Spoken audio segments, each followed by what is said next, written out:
Hey, what's up, DIYers? Mike Bors with the Mike Bors channel. Thank you for watching. In the event that you have the question, which power cord do I purchase for my brand new laundry center, whether it's the black or gray or 4-prong or 3-prong, we're going to answer that in this video. Let's get started.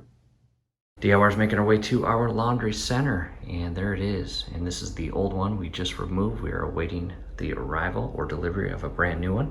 Down below in the comments and description will be a link on where to purchase a very large crossword puzzle, as shown here. Kids swarmed around that.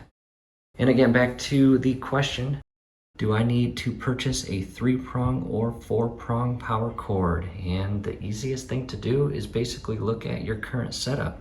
And there is our current, just removed, power cord to our electric GE Laundry Center version. Coming over to the enclosure where the new one will go, and take a look at your outlet.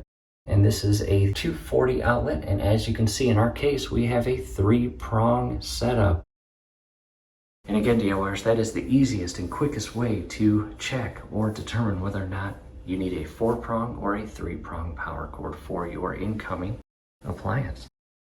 In addition, down below in the comments and description will be this item here, and we are going to rest our brand new THINQ laundry center on that. And we had that on that for a few years.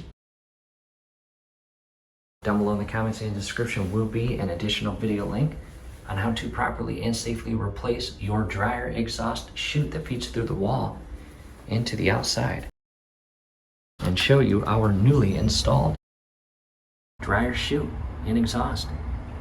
And we will run you through how, again, to replace it and caulk a bead to create a watertight seal in between the housing and wall to prevent a leak. Back inside, DIYers, that's it. Do us a favor, below the video, you will see that thumbs up icon. Click on that, like the video, subscribe to the channel. Definitely ring your YouTube bell. That would be very helpful to us. We'd really appreciate it. Thanks again for watching.